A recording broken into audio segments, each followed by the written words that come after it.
آج کی محفل آپ دیکھ رہے ہوں گے، باوقار محفل ہے ٹھیک ہے. تو ہاں جی، اور میں یہ سمجھتا ہوں کہ مختلف پہلوؤں پہ بات ہوئی ہوگی ان کے. میرے آنے سے پہلے میری آج ایک جیو میں میٹنگ تھی، بہت اہم تھی، ابھی بھی جاری ہے. تو میں نے پہلے ان سے کہہ دیا تھا کہ میں ہو سکتا ہے نہ آ سکوں، لیکن بہرحال میں آ گیا ہوں. ان کی مہربانی کہ انہوں نے بلایا. ان کی جو ایک اہم خصوصیت ہے وہ ہے ان کی گلوکاری، جیسا کہ آپ نے بھی فرمائش کی اور پھر انہوں نے سنایا بھی.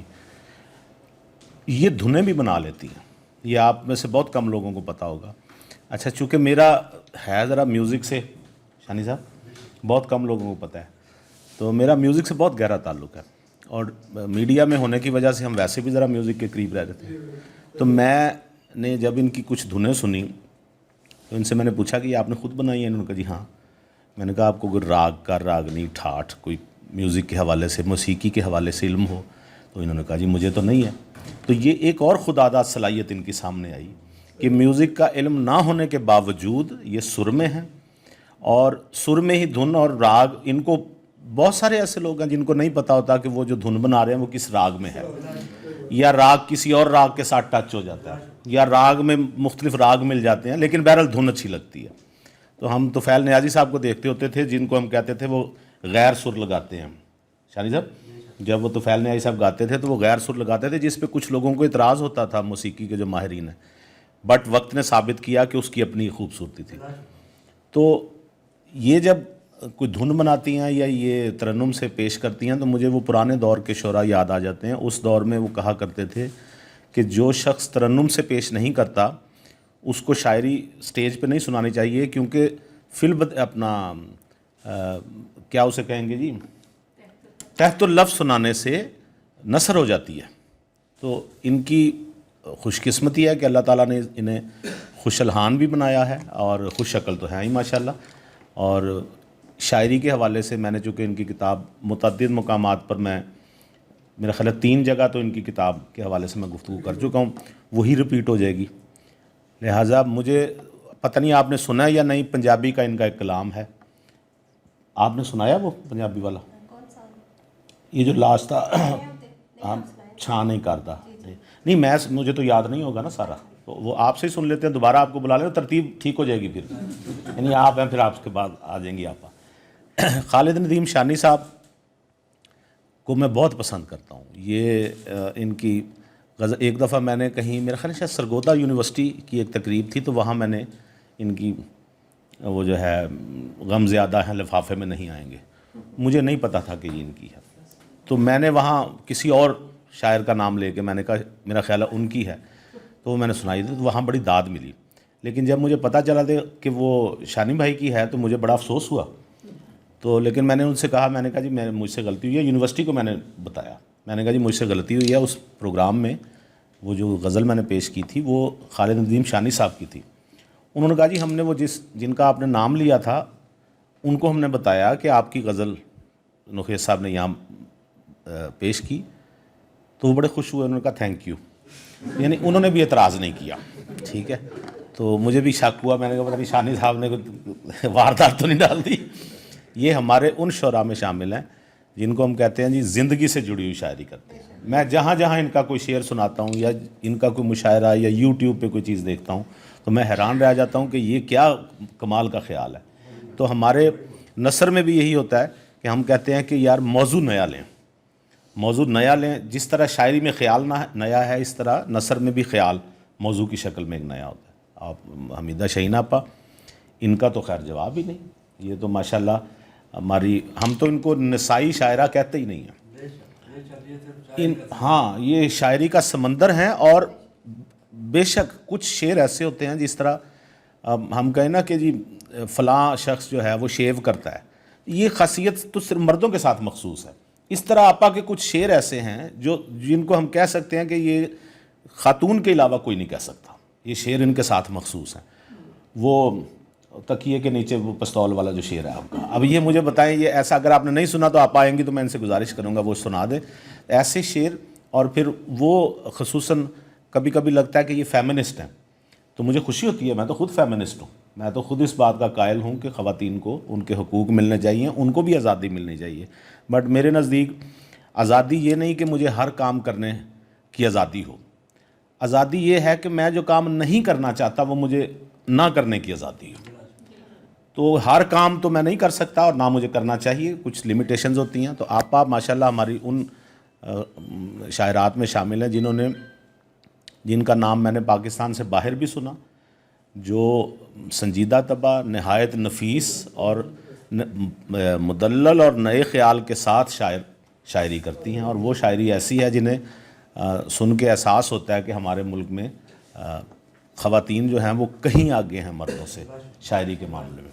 عائشہ عظیم صاحب ہیں, یہ اگر شاید آپ کو نہ پتا ہو تو آپ آئی ہوں گی میرے خیال پہلے بھی. یہ شانی صاحب قاسم علی شاہ فاؤنڈیشن کا احسان ہے کہ قاسم علی شاہ فاؤنڈیشن ہمیں شاعروں دیبوں کو ایک خوبصورت ہال میسر ہے. اور آپ یہ بیٹھی ہوئی ہیں فرحانہ, ان سے پوچھ لیں, باقی لوگوں سے بھی پوچھ لیں, 1 روپے کا خرچہ نہیں ہوتا. یہ لوگ بلاتے ہیں عزت و احترام سے, آپ کو بٹھاتے ہیں, صاف ستھرا ماحول ہے, آپ کی تقریب کی کوریج کرتے ہیں, فوٹوگرافی ہوتی ہے اور کچھ انٹرٹینمنٹ ہوتی ہے, ریفریشمنٹ جو یہ پیش کرتے ہیں. تو اس معاملے میں کوئی پیسہ نہیں لیا جاتا. آپ بتائیں پاکستان میں ایسے کتنے ادارے ہیں جہاں آپ کو اس طرح کا ماحول ملے, اور پھر ایسی جگہ جو صاف ستھری, پولوشن سے پاک, شہر میں جس کی پارکنگ وسیع ہے, آپ اپروچ اس کی آسان ہے, آپ کہیں سے بھی ہوں یہاں آ سکتے ہیں. اور اس ادارے میں جو لٹریری کام سارا سنبھال رہی ہیں وہ ہیں ڈاکٹر عائشہ عظیم. تو ڈاکٹر عائشہ عظیم مزاح نگار بھی ہیں, یہ محقق بھی ہیں, یہ سنجیدہ کام بھی کر رہی ہیں. قاسمی صاحب کی حال ہی میں انہوں نے ڈراموں کی کتاب, قاسمی صاحب کا ایک پلے تھا جی شب دے, اس کو ٹرانسکرائب کیا انہوں نے, یعنی ڈرامہ دیکھا, ان کے پاس اسکرپٹ نہیں تھا, اور اس کا جو مکالمے جو اسکرپٹ تھا اس کو اسکرپٹ کی فارم میں لکھا. پھر مشاہیر کے خطوط, قاسمی صاحب کی کتاب, وہ قاسمی صاحب کی کتاب انہوں نے مرتب کی. اور مزاحیات, ہمارے جو ادب ہے, جو مزاح نگار ہیں, ان میں تو ہم جہاں جاتے ہیں وہ کہتے ہیں جی جینڈر جسٹس ہونا چاہیے, کوئی خاتون بھی شامل ہو آپ میں, کہ آپ سارے مردی مزاح لکھ رہے ہیں. تو عائشہ عظیم ہماری مدد کو آتی ہیں. یہ ماشاءاللہ لوگوں کو جب اپنی کوئی تحریر پیش کرتی ہیں تو محفل کو زعفران بنا دیتی ہیں. اور اس ادارے میں انہوں نے جتنی محنت سے, جتنی توانائی کے ساتھ کام کیا ہے, کبھی اگر قاسم علی شاہ صاحب ملک میں ہوتے تو وہ بھی ان کی تعریف کرتے کہ انہوں نے ماشاءاللہ اتنی چھوٹی عمر میں اتنی کام, یہ جملہ ان کو سب سے زیادہ پسند آئے گا. تو میں آپ کا شکریہ ادا کرتا ہوں. آپ جتنے بھی لوگ ہیں آپ ہمارے لیے محترم ہیں. ہمارا اصل مقصد یہ تھا کہ فرحانہ صاحبہ کو یہاں پہ بلایا جائے, ان کی شاعری سنی جائے اور بتایا جائے کہ لاہور میں آپ کی شاعری کو پسند کرنے والے, آپ کو سننے والے موجود ہیں. بہت شکریہ. بہت شکریہ نوحیز صاحب, آپ کے بغیر یہ محفل بالکل ادھوری تھی. اب میں تقریب کے بالکل اختتام میں کرسی صدارت پر متمکن حمیدہ شاہین صاحبہ کی طرف بڑھتی ہوں. اردو زبان و ادب بالخصوص شاعری کی دنیا کی بھرپور اور توانا نسائی آواز ہیں. ان کی اور ضیاء صاحب کی جوڑی دیکھ کر مجھے ہمیشہ بانو قدسی اور اشفاق احمد کی یاد آتی ہے. آپ کی پرزور تالیوں میں حمیدہ شاہین صاحبہ. قاسم علی شاہ فاؤنڈیشن کے لیے حرف تحسین, اور گل نوخیز اختر صاحب نے جو کچھ اس فاؤنڈیشن کے بارے میں اور ڈاکٹر عائشہ عظیم کے بارے میں کہا وہ بالکل سچائی پر مبنی ہے. ڈاکٹر عائشہ کو میں قاسم علی شاہ فاؤنڈیشن کے ساتھ وابستہ ہونے سے پہلے سے جانتی ہوں, اور ہمیشہ ان کی محنت اور ادب دوستی کی معترف بھی رہی ہوں. اور جب سے انہوں نے فاؤنڈیشن سے وابستہ ہوئی ہیں, منسلک ہوئی ہیں, تب سے ان کی محنت میں بہت زیادہ اضافہ ہو گیا ہے, جس میں یہ تقریبات بھی شامل ہیں. فرحانہ عنبر کی شاعری کے لیے, اس کتاب کے لیے لاہور میں یہ دوسری تقریب ہے. جیسے ابھی گل نوخیز اختر صاحب نے کہا کہ ہم صرف ان کو یہ بتانا چاہتے ہیں کہ لاہور میں بھی شائقین ادب ان کی شاعری کی پذیرائی کے لیے تیار ہیں.